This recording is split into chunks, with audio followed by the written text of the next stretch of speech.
everybody. This is the Torg Eternity Delphi Council Debriefings. Once again, we are your hosts, Lehman, Mark, and Jay. Today we have a few emails that we will get to, and then this episode will be about skills. How to use skills, helpful tips and tricks for game masters and players, and just some cool ideas. So let's jump into the emails, and we do want to thank everybody for emailing us. If you have questions, comments, you can email us at torgdcd@gmail.com. And having said that, let's move on to the emails. So the first one is from Dominic, aka Rabbitball, which I think was one of the questions previously he wrote us, and we were trying to figure out if that was Rabbitball or not. So I guess it is Rabbitball. So, greetings, podcasters. I was going over your Contradictions and Other Stuff podcast. Quick comment, most of our podcasts are other stuff added to what the podcast theme is, but and realize that my current project is probably meaningful for the Torg 1.5 project. As part of a possible reboot of my campaign, I am making a Torg glossary. In it, I am trying to define all the uniquely used Torg Eternity terms. In the process, I decided to add a few of my own invention to classify concepts. Here are a few of my proposed additions. The first is adversity range, which is describing the die ranges that trigger an adverse effect on the test. Thus, there would be a disconnection range, a mishap range, and a malfunction range, as well as any other adversity range that could come up. So yes, I think we tried to point this out last time, that with the disconnections, that even though you're using the same die to check for disconnections and mishaps and malfunctions, they are separate things. So if you want to use what Rabbitball did in your own game, please do so. Adversity range could be just the overall term for all of those different things, and then you specify them. Depleted. This is a term I came up to describe those times when a possibility does not guarantee a minimum 10 on a boost. So I guess you say it's a depleted possibility, and then everybody knows it's a minimum of 10. I know on the stream we just started calling them ups because it's basically what the helps us remember to push the up button instead of the possibility button and roll 20. Right. So we just call them up. But depleted, that would work too. Possibility source. This is a way of differentiating where possibilities come from, so it is clear what can be combined on a single die. So a character's personal possibilities are one source, a hero card is another source, a drama card is a third source, and possibilities from a shard are another. So I think that's a pretty good way to do the sources. So okay, I can't do two possibilities, but even though a hero card is a possibility, it comes from a different source. So that's kind of a good idea.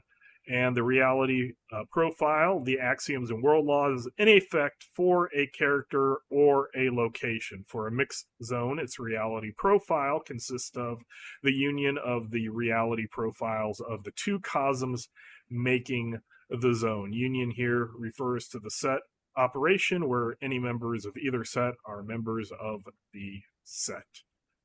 AUB. So on that one, I like that, because one of the things to remember, especially in those mixed zones, is it is considered one reality for the Everlaw of one. If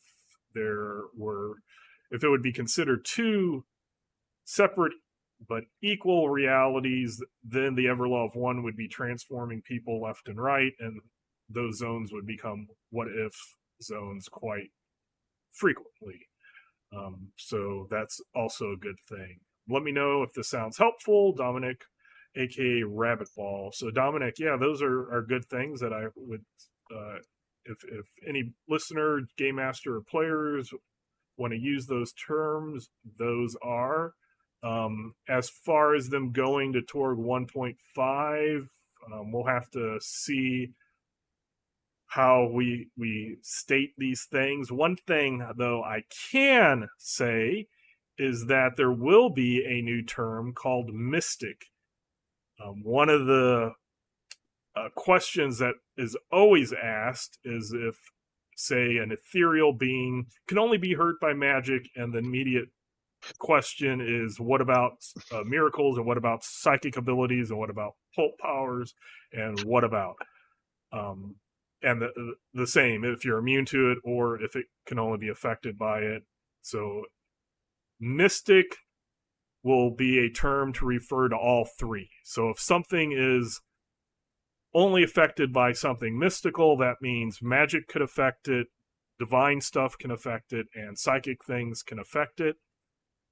If it says can only be affected by magic, that will just mean only magic. The other two do not affect it, and vice versa when you're talking about immune to magic versus immune to mystic. So that is one term that we will be using to make it easier to understand. So thank you very much, Dominic, for that. And we will move to the next one. The next one is by John. It says, hello, Lehman and Company. John here. Kudos on your hard work of bringing Torg DCD to the realm of podcasts. Torg has fascinated me since I first picked it up in Walden's bookstore in 1990. And kind of dates all of us because Walden bookstores, they're no more. Presenting a multi-genre game as an actual ongoing invasion of a near-now Earth just created role-playing opportunities unlike any game before or since, in my opinion. I'm a latecomer to the podcast, so I've just spent 5 weeks catching up. Well, glad you caught up. As a result, I have several topics I wanted to comment on, as a numbered list they are. Number one, Lehman, I'm going to need your personal stat blocks. My group ran Burden of Glory about 2 years ago and loved the characters of Major Sharp, now Colonel Sharp, and Rebecca Hazley so much they wanted to keep Lincoln University as a base of operations. The university is now Lincoln Station and a hub for Delphi operations in the Western Hemisphere in our canon. I am sure we could put a Storm Knight who is a former line developer to good use. So what he is referring to is way before I was involved in Torg Eternity, the Burden of Glory adventure was published, and that takes place just a couple of blocks away from my house. So Lincoln University is just down the street. So yeah, when I first read it, I was like, I'm going to need your personal stat blocks. What? And then I was like, oh, okay, this is what you're talking about. So I will also say, if you're looking down Dunklin where Lincoln University is, you take a quick left onto Clark Lane, almost an immediate turn onto Elm Street. Just go past the houses. The Missouri State Highway Patrol is right there. So you have a bunch of stuff that could come in handy, from gear to a full service forensics crime lab is all there. So yeah, add that to your game. Little tidbit. So that was number one. Number two, adding a game developer as an NPC. Will he also give you the Sword of Epiros? Yeah, that would be awesome. Just sneak that in for the if classic you get it Torg. published, does that suddenly appear on your nightstand? Number two, you folks have done a great job pointing out some of the alternative ways of viewing and interacting with different realms over the course of the episode. In particular, I found you pointing out a few things I had somehow overlooked, and I'm not sure how. For example, in the cyber papacy, sanctioned cyberware that is later hacked is no longer sanctioned. Cyber psychosis is going to be coming for one of my Power Gamer Cyber Priest characters.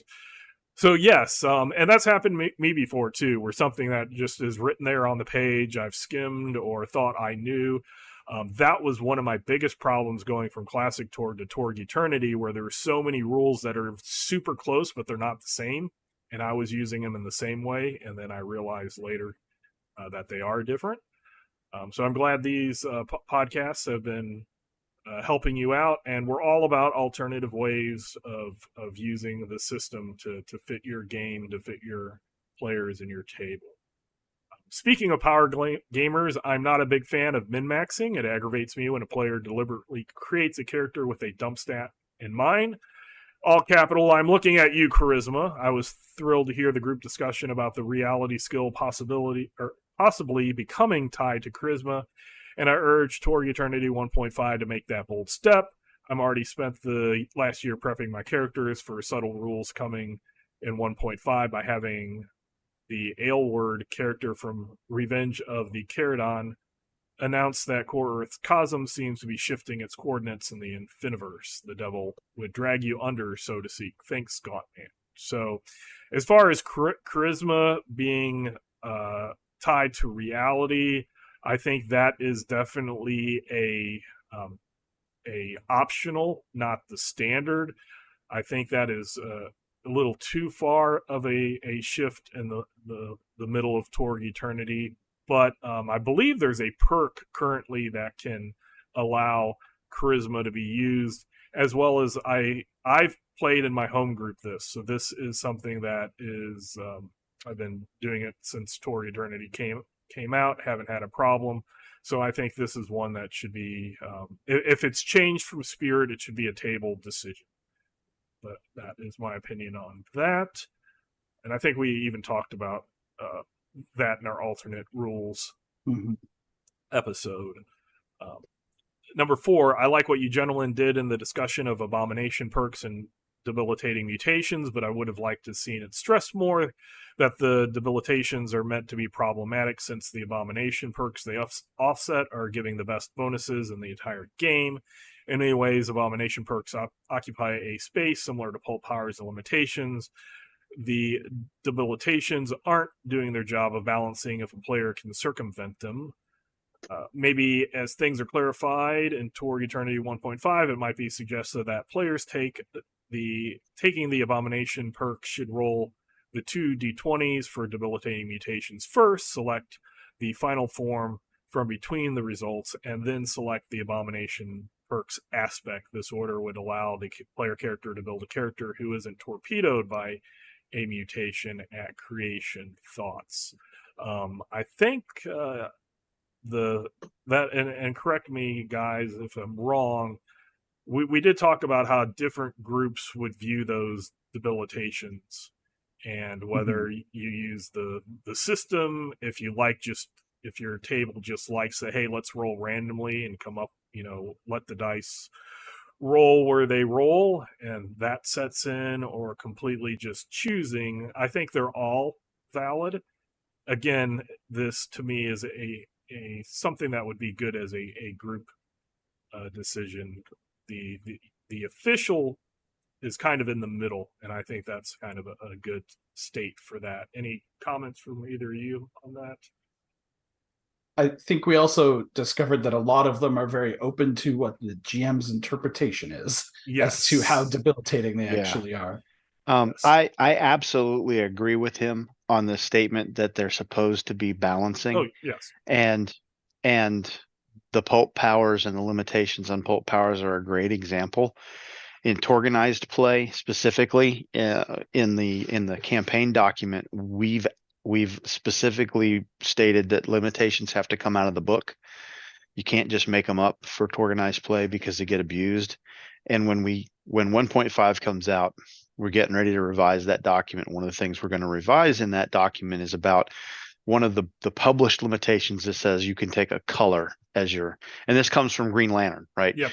Green Lantern's power is all green, but yellow is his antithesis. And so if he has yellow, he doesn't do so well, or red, something like that. Anyway, that's his antithesis. And in the pulp powers in the core book, they suggest that a color is a suitable limitation. Well, what we've found is people pick in Torganized play, people will pick, my limitation is salmon. Anything salmon and shuts off all of my powers. And that never shows up. And the point, and the book says this, and again, just because it's in print doesn't mean you have to do it. But the book states this about limitations. They are supposed to be triggered for your hero. You aren't supposed to be able to run around with a limitation and it never happens to you that you have to deal with this limitation. Kryptonite shows up for Superman all the time, and he has to figure out how to continue to be Superman while Kryptonite shuts him down, or shuts most of his stuff down. So we are going to limit the powers, the limitations on colors, because people are just, they're picking stuff that never shows up, and GMs never hit them with the guy that's using salmon colored bullets that he can't use his Giant mutant force salmon. field. Yeah, those damn Tharcold mutant salmon who are coming up the Alaska, whatever. Lad!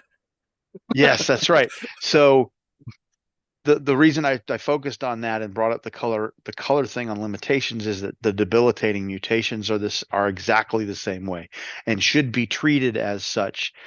Just like in an act, your pulp hero should have those limitations. GMs, you should be triggering those limitations.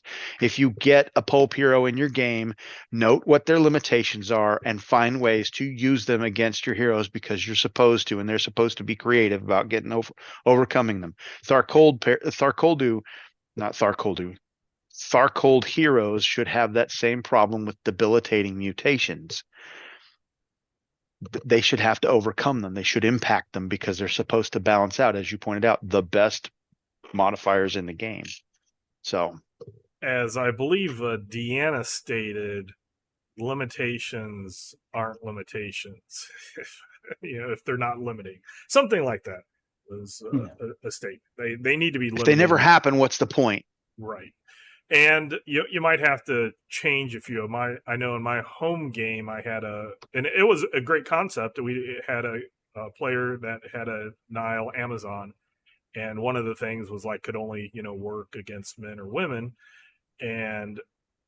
but a lot of games that a lot of the enemies are just male, just the way that they're set up. So I, as a game master, made sure to have about a 50-50, because took it as a major.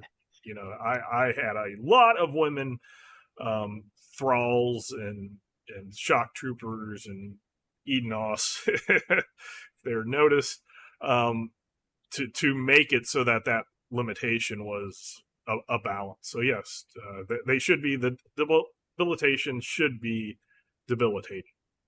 And players, when you set up a pulp hero and you pick your limitation, don't get mad at your GM when they trigger your limitation with regularity, because they're supposed to. Maybe you should prepare to figure out, well, when this happens, what am I going to do?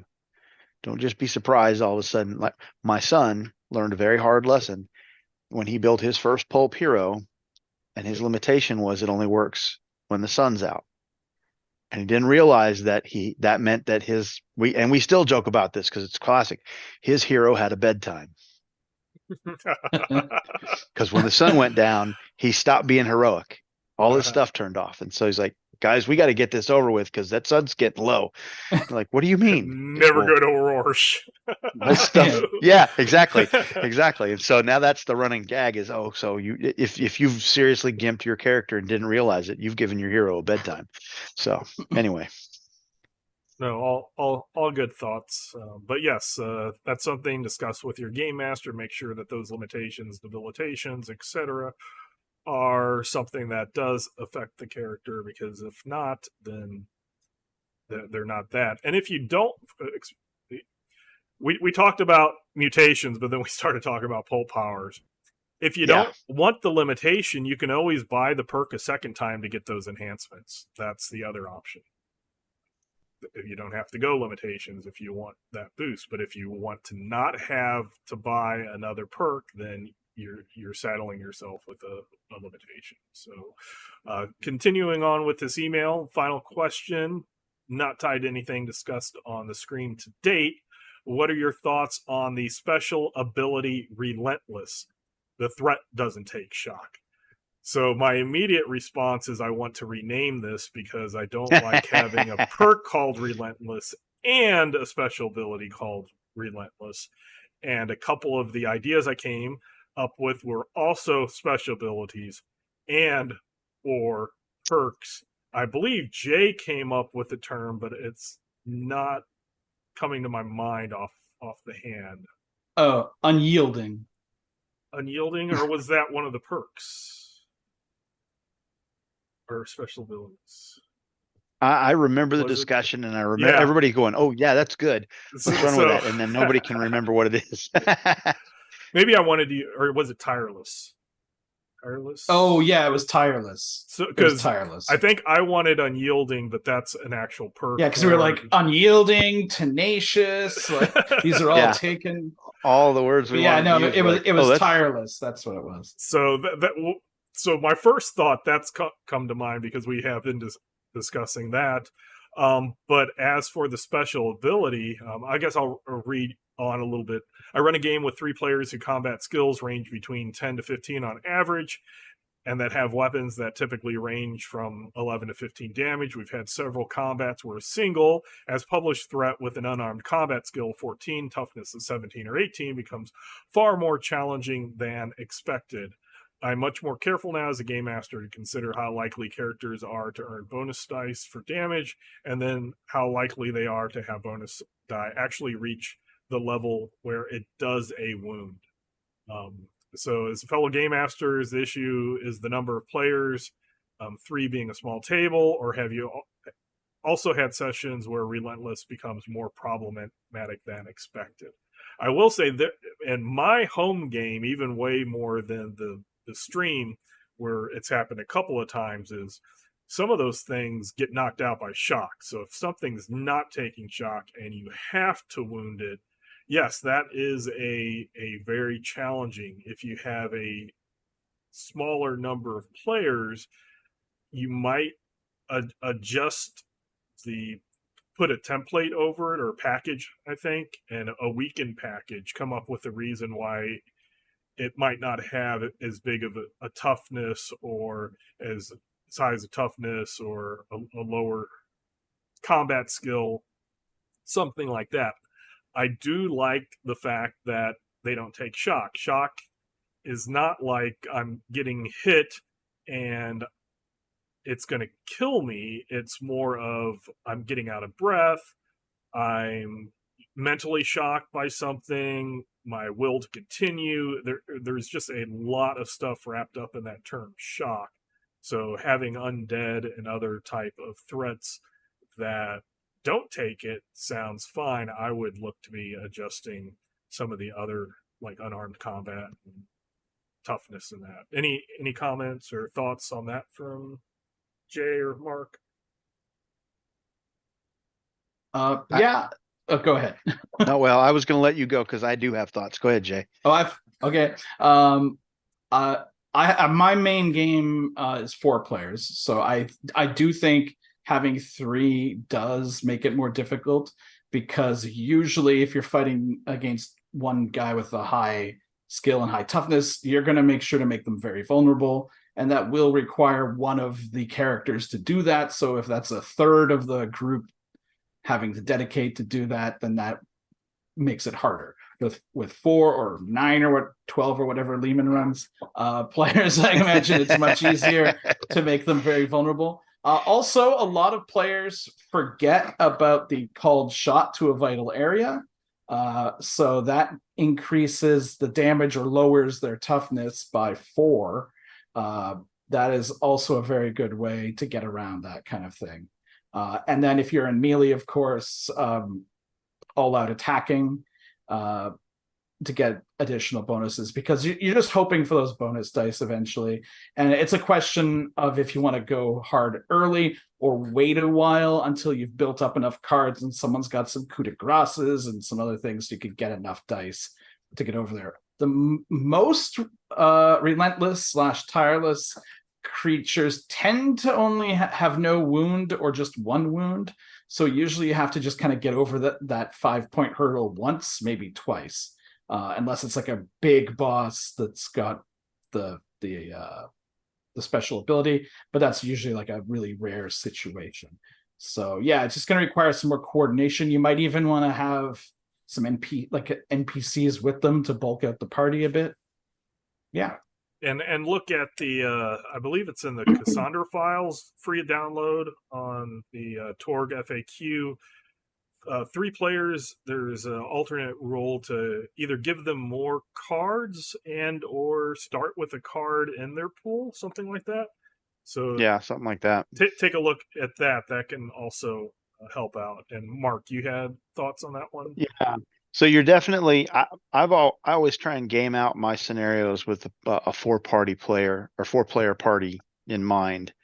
But when you're prepping your threats, the number 5 is really important as far as Torg Eternity is concerned, because you increase your success levels by 5 and you increase your wound numbers by 5, right? So you have to look at, and you're going to have to, game masters, you're going to have to do this with your party in mind. I can't give you a this works for every party kind of thing. You have to look at what's the damage that your Storm Knights are dealing average, right? Because if you get 2 bonus dice, you have, let's say you have 4, you're doing 14 damage. 16 is your base minimum, right? So if your toughness is 11, you're dealing a wound out of the gate, regardless of what you do. Done. But with higher level stuff, you got to start looking at that number of 5 and look at the toughness of the threat that you're throwing against them, and how likely is it, how hard is your party Storm Knight's going to have to work to get 1 wound on these guys. And that's why we start going into Living Land. I got like my character, Darby, my character, he wants law rockets wherever he goes, especially if we're gonna go up against a T-Rex, we're gonna go up against a dragon, toughness 24, need law rockets. And if you don't have them, you got a toughness 24. Even if you got AP 4, you're looking at toughness 20. Chunyokai 13, base damage 14, right? Your 2 bonus dice, you got to really do well with your bonus dice just to exceed toughness, and you're not even getting to dealing a wound at that point. You got to have some stuff blow up before you can deal a wound. So I look at that and go, okay. I mean, this is metagaming to a degree, right? But Torg Eternity encourages that to a degree. So you got to look at that number and you got to start playing around with it as a game master and say, well, do I really want to? Can I throw this at my party? Is this a mook fight? Is this the big bad? Am I going to wipe out their resources before they head into the DSR in the dramatic scene, and then they've got nothing, their tank's empty, and I'm going to kill them all? So that number 5 is really important, and start looking at what kind of damage do your Storm Knights do, what kind of toughness do they have to overcome, and how many times do they have to overcome it, because that's going to be, you're throwing 6 guys at them that they got to overcome 2 wounds per person, and only one of them is capable of dealing that kind of damage. You got problems. Yep. Otherwise, I love Relentless. So hopefully some of those ideas will help you, whether that's extra cards or. One other thing is that, of course, if it is a relentless, tireless creature without wounds, like without any additional wound limit, you can interaction attack it away with an outstanding success. Players call him out. Yeah. Sorry. I forget about that's a great point, though. I forget about that all the time, and that's a great point. And then John sent us another email saying, "Hi, Lehman and Company. I meant to add this to my previous, but just remembered it. Would it be possible for Ulysses to provide artwork for fans to place T-shirt orders via TeePublic?" And then he gives an address for it. I'd love to have a T-shirt with each of the High Lords and even their stela. It seems like a solid idea. It could generate income for Ulysses, and fans could wear the T-shirts at various conventions they might be attending. Plus, it would give me incalculable pleasure to simply own professionally done shirts.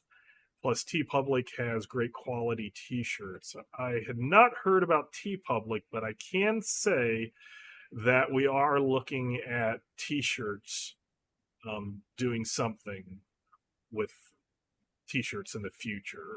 I will take a look at that, and I will talk with Ulysses, and we'll see how that goes. So thank you for both of those emails. And then our last email is another one from Sitting Duck. On page 122 of the Living Land sourcebook, it states that Gospog fields in a mixed zones can only produce first planting Gospog in a hypothetical situation. Let's say a Gospog field in a mixed zone has produced a batch and a new one is seeded. Partway through the second run, the zone flips to dominant. Will the resulting Gospog be first or second planting? My guess is they'll probably be first planting, but I would be interested in hearing your thoughts on the matter. As for suggestions for future episodes, I have a couple ideas. One would be similar vein to current perk analysis, but instead focus on Cosm cards, which with you giving thoughts on mechanical and artwork. The other is for potentially entitled Something Old, Something New, where you discuss changes Eternity made to the setting. And the smartest one that was made, in my opinion, is how the Delphi Council went from being bumbling side villains to the big good. So for the second part of that, yes, we have lots of episodes coming in the future. We'll go over perks today. We'll talk about skills. We'll go over Cosm cards, all that stuff. Every once in a while, I'll throw in a nugget. Jay and Mark can throw in nuggets about classic Torg. So yes, on that. On the page 22 situation on the mix zones, I say that's where the Game Master can have fun. If it was halfway through, where a mix zone that normally would only be able to produce a Gospog of the first planting and it flipped to dominant or even say pure, I would probably have some of them being first planting and some of them being second planting. Or if it flips at a different time, was it in a mix zone longer or the dominant zone or pure zone longer? But I think that's just a good mental project for a game master to throw some craziness, make it so that your players and your Storm Knights aren't don't get in the rut of knowing. Keep them guessing. Yeah, keep them guessing, throwing them that curveball. So, Jay, Mark, thoughts on that? Personally, I think they would probably be first planting because they use a certain amount of bodies each time, right? So I would think they would already be growing in just one body at that point. But again, do whatever. The real question to me is what happens if there's a Gospog field and the zone switches to a totally different reality? Well, it's halfway through, you know? I got ideas on that one, and I like the idea. Yeah. Or back core Earth. So, yeah, Mark and I have talked about mixed zones and switching and stuff. So that might be something that you see. I love the idea. Anytime you get possibility energy flowing around in unusual ways, I mean, it's called possibility energy, right? And you just changed it up to, and the question came up, the question that was asked pretty much is, hey, what would happen if ... I don't know. What would happen if? What do you think would happen if? I got ideas. What are your ideas? Do something different. So that's something I say game masters run with it. Don't just absolutely. look at that one thing and say, oops, the book states this blank one result for all situations.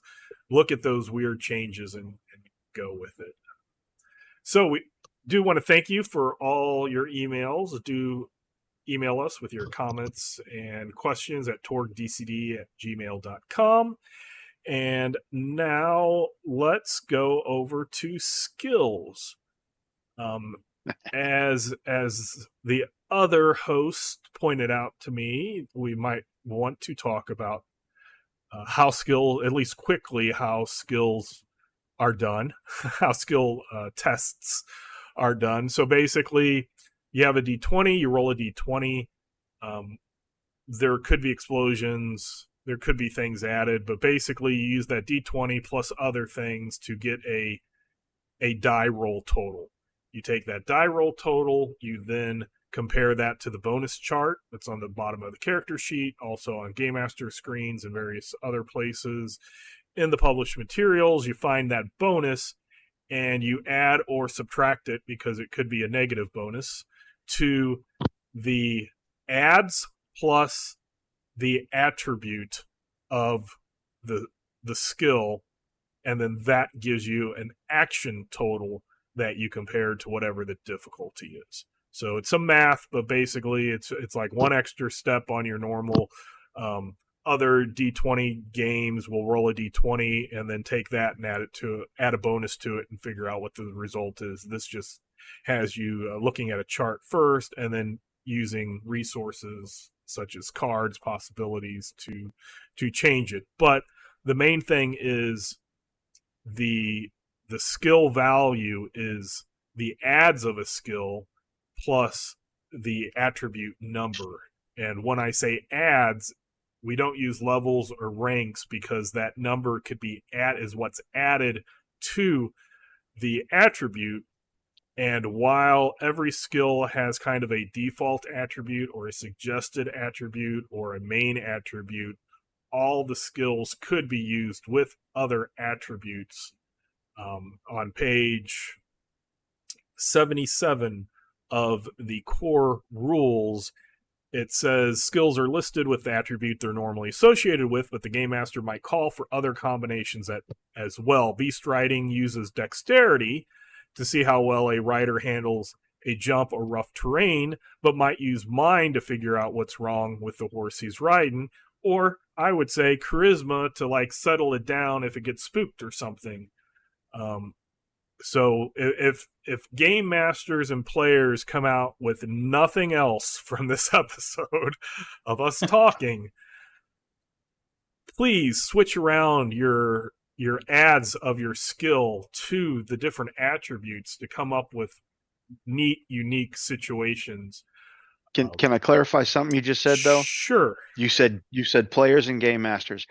Players, you have to use the adds on the stat listed in the book. You can't suddenly decide that your beast riding adds go on something else because you want them there.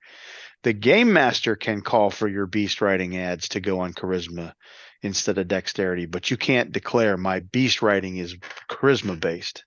So I said players because it is legit for a player to go, hey, I think my beast riding skills would work with the charisma for this. So in it situationally, yes, but you can't just say my beast riding works off charisma because you built your character around charisma. Yeah, man, I got that dex plus persuasion. Yeah, because I'm a dancer. That's right. I'm a dancer. So yeah, basically, players feel free to set up a scenario, suggest, hey, or hey, game master, I think that this makes sense, and the game master ultimately has final authority whenever we discuss anything. The game master is the final judge. But please, game masters, it's not just beast riding goes with dexterity 100% of the time. It is meant to be added. Could be other places. It definitely can go other places. So there is a wonderful list on page 79 that just lists out all the skills, all their base attributes, and it even in bold has skills that cannot be used untrained or without the without knowing, at least having one add in the skill. So I always love that list. I actually printed that page off and then cut it in half because it's a sidebar that takes up half of the page. Yeah, and that's what that is. I use that all the time. So do be aware that exists. That's a very nice, concise, and the one thing that they stated, and we managed to do truthfully, is not add other skills. So this skill list was here's our skills, we'll add perks, we'll add other things, but in classic Torg, I want to say there was over 100 skills, and many skills came in source book. So you had a bunch in the main source book, and then the main core book, and then after that, every source book added a half a dozen to a couple of dozen skills, and it was unless you compiled, or I think later there was a compilation of those, you might forget that there was a skill or where it was from. So that is one thing. We have a list of skills that is pretty standard. Before I open it up to the other guys, I also wanted to point out a possibly little known rule is familiarization. Having difficulty saying that. Familiarization, which is A dwarf from Isle can use fire combat to shoot a musket. He could also fire an AK-47. We've said that many times on this podcast. But it should take a little time to get used to it, at least a scene. When a game master feels the skill is outside a character's usual experience, he might inflict a familiarization penalty of -2 until the character gets used to it. So that is something, I don't know if I've actually ever seen it in a game happen, but it is there. That is something that if your group doesn't care about it, I would say keep on keeping on, but just be aware that is in the book. So if you wish to use it and not roll your eyes when the Edenos just immediately grabs the grenade and throws it expertly, you can say, okay, you'll have a -2. Once you do it and figure it out after a while, then you can do it without the penalty. But I'll open this up to Mark and Jay. We'll start with Jay first. Any interesting things about any of the skills that you've used, or combinations of skills with attributes, or anything on that? I'll mention with the familiarization penalty, the thing I think that gets used most often with in my game, because it does get used, is lock picking and computers. So like when that Eilish dwarf wants to use lock picking to pick the electronic lock, there's a few extra steps, although the lock picking lawyer does show us that I was going to bring him up. Yes. The lock picking lawyer. Awesome YouTube channel. He's like, here's a biometric fingerprint lock, and here's a magnet.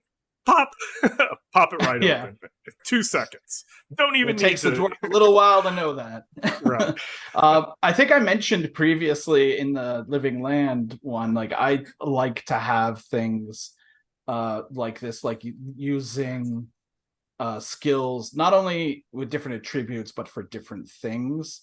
So before I mentioned maybe using faith to navigate, but you could also do it as a spirit plus survival instead of mind plus survival would be another way of doing that.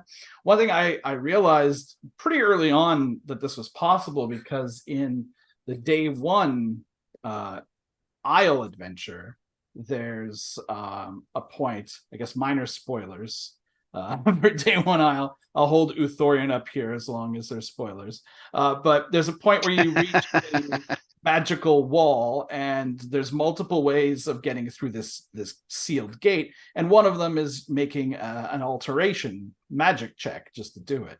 So it's like you can use skills for all kinds of things, and with that knowledge that you can use skills for all kinds of things, it also kind of decouples it necessarily from being from the same stats all the time.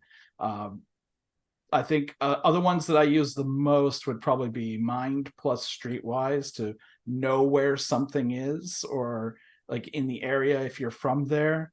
And then the classics, of course, being mind can be put onto almost anything, like to fix your gun, to fix your car, all that kind of stuff as well.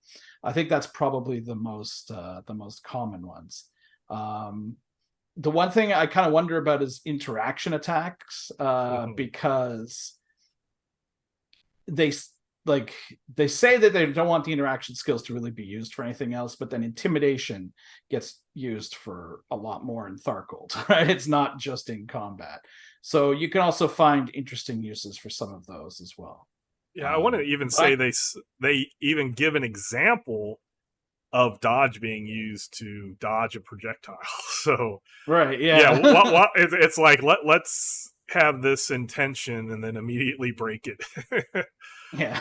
But yeah, those I'm just trying to think of some others offhand that I've used in the past. But I also I played a lot of World of Darkness basically throughout all of high school, and that was a game system that was like you had your 9 stats, then you have all your skills, and pretty much every roll is just choose which stat goes with which skill. There's very few very melded together things like in Torg or D&D or other D20 type games. So it kind of comes naturally to me. And so what I would say to other GMs is do not be afraid to ask for weird combinations of rules, especially when your players least expect it.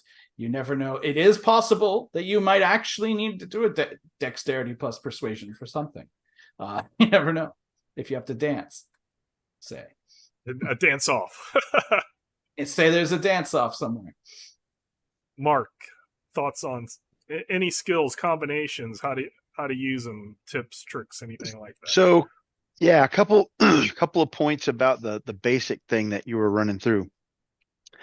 At creation, numerically, your 3 that you can have at the beginning of the game are mathematically, experience point wise, better than 1. You only get 16 points to put in there, and one of those points has to go in reality. So effectively, you have 15 points to spend. Maxing out 3 of those skills to 3. I mean, because you look at it, that's what 1, 3, 6 experience points to get it up there. But at creation, you can just drop 3 and they're done. On the flip side of that, having a point in a skill means 20s explode. If you can try anything that's not bolded, right? So just because scholar is I don't have any ranks or ads in scholar, I can still roll it if I got a mind that's decent, right? So I got a shot, but 20s. That's why in roll 20 you see the unskilled word pop up because I don't have any ads in it and it knows it. So 20s aren't going to blow up. 10s will, but 20s won't. So if you want those 20s to blow up so that you can take advantage of the fact that dice blow up, you got to drop a point in it. Maybe the important ones, you should spend an experience point and put a point in it. I love doing that. I like being skill monkey. It's cheap to do that. It's just 1 experience point to put an ad in a skill, but that can add up quick. Before you know it, you've got like 8 experience points spent on 8 skills. And you're like, well, how often is my dwarf, like you said, how often is my dwarf going to use computers? I don't know, but if he does, I got a point in it. Well, yeah, okay, fine. As far as and I know Liam, and you said you wanted to do a whole episode on this. I'm going to throw this out there, and this will be your little teaser. I like to do this for DSRs. DSRs are call for skill checks on basic steps, right? And they set a DN. They say this skill, this DN is step A, whatever. And not everybody's got that skill. So, okay, I'll let you sub out a different skill if you can explain to me how that skill applies, but it's going to cost you 2 points. Your DN just went up by 2 because you're not doing it the way that's optimal, right? And if you're looking at it going, yeah, but my other this skill here, this base skill is so much better, but I don't have any ads in anything. Okay, well that makes it go up by 4 because you've eschewed using the skill at all. You're just going to go on raw power. Your basic agility or your charisma or whatever it is. Anyway, Jay made me, I had to spin a note out real quick when Jay was talking about interaction attacks. I love interaction attacks, and I've made it a point to, on every character, pick at least 1 interaction attack that he's going to put skill points in, put ads in it because he's good at it. Because every now and then, like Darby, Wednesday night, Darby's like, I can't hit these guys, but I can make one of them very vulnerable with a maneuver. Maneuver is Darby's thing because he's a wheelman. And so I bumped up maneuver to 13 so he can, that's his shtick, right? And so when he can't do anything else, I'm not going to get a card, but yeah, I'm going to make him 4 points easier to hit so he can get those bonus dice. And lastly, on this skill thing, and this is germane to your point here, Liam, on what we're doing with this, where we move our skills, our ads around. GMs always be ready to listen to your player, explain to you why they think that their character in this situation can do a thing the way they think that they can. To me, that's agency for the player. It makes it fun. And if you were looking for beast riding decks, and they're like, well, I was based, and this, because you've been playing with them. I'm Crocodile Dundee, and so I can use charisma to make charisma beast riding to make the water buffalo fall over because I'm mesmerizing. Well, that's in his background, and that he did that. He's been talking that forever, and he's been RPing the character that way. Sure, make that roll. Yeah, all good ideas. I was Jay brought it up, but I was going to bring up the lockpicking lawyer one because the first time somebody was like, "Your Edenos should not be able to, pick a lock." I was like, "Here's a channel to watch that will completely just change your concept. You don't have to go at the problem by that, that method that one method in your brain." Another thing that I would suggest is, and we talked about this on a previous episode, the difference between the combined action and the extra effort is when say a bunch of shock troopers have the exact same attributes, the exact same skill adds, and they combine their actions together. That's a good mechanic, but I for Storm Knights prefer the extra effort, which is then each additional person makes their own test, and then based off of their success counts as more people that add to it. On those, I would say allow a different person to come up with something. If you're trying to lift something and people are using their strength, and one of them's an engineer, he could say, "I'm going to use my Science. like science. Can I assist plus with my scholar? Yeah. my science plus strength to help with a lever, or something like that." So that's allow the players to think out of the box, and especially if we have certain ones in the published adventures, don't consider that is the definitive list. That's kind of the basic list. Sometimes we'll add a few alternatives that we've thought about as authors, but allow your players to solve that. You put forth the problem, we put forth the problem. Let your players solve it if they can explain it. Of course, as Mark said, if they just are trying to add the highest adds that they have plus the highest attribute, always that's something to shut down. But otherwise, let them come up with things. Like heavy weapons, use that with mine to set up a bomb. I was literally gonna bring that up. That's one that I've used previously. Yeah, and I am all for the if to allow interaction skills and defense, like the dodge, to be used outside of those things if appropriate. Like going off the dance off, I would allow, say, taunt to be used in a epic rap battle type, where you have you come up with a rap battle on the spot, something like that for a taunt. Why not allow other ways? And then the game even Torg was one of the very first games that I remember where you could a non-combatant type character could actually be useful in combat.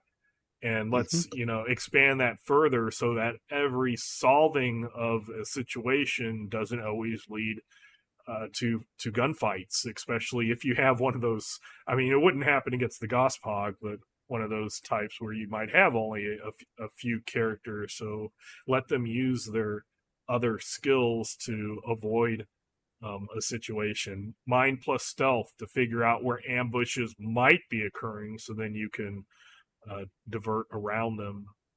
Things like that. Any other final thoughts for skills? I love to think outside the box. That's the axiom. That should be the axiom for Torg Eternity as a whole, but especially with skills where you're how do you want to make it different? you know your Storm Knights better than anybody else. You know what if they're always doing the same thing. Okay, we walk in here, so and so interacts with this crew to put conditions on them, and this guy shoots them, and then this girl walks up and starts beating on them, and then they all go down and lather, rinse, repeat. Throw something in there where they have to think outside the box. And as Liaman pointed out, you don't have to figure out the answer to every problem. You can just throw the problem at them and then see what they do with it. It's walking a fine line, because if you haven't figured out the solution to the problem, that could, stonewall everybody. I don't know what to do with this idea card, whatever. But you don't have to figure out the answer necessarily. Throw the problem at your players and let them figure out the answer, and then take the best one they give you and run with it. Yeah, and I go ahead, Jay. Oh, this is sort of adjacent to this. It's not actually about using different stats. Sure. But one thing I like to do also is if characters have adds in divination or precognition, occasionally give them, dreams or, stuff for upcoming games. Just little tidbits, little Foreshadowing. hints for them. Yeah, exactly. So I like to make the skills, even if they're, outside of combat, I like to make skills also do other things like reality. Passive.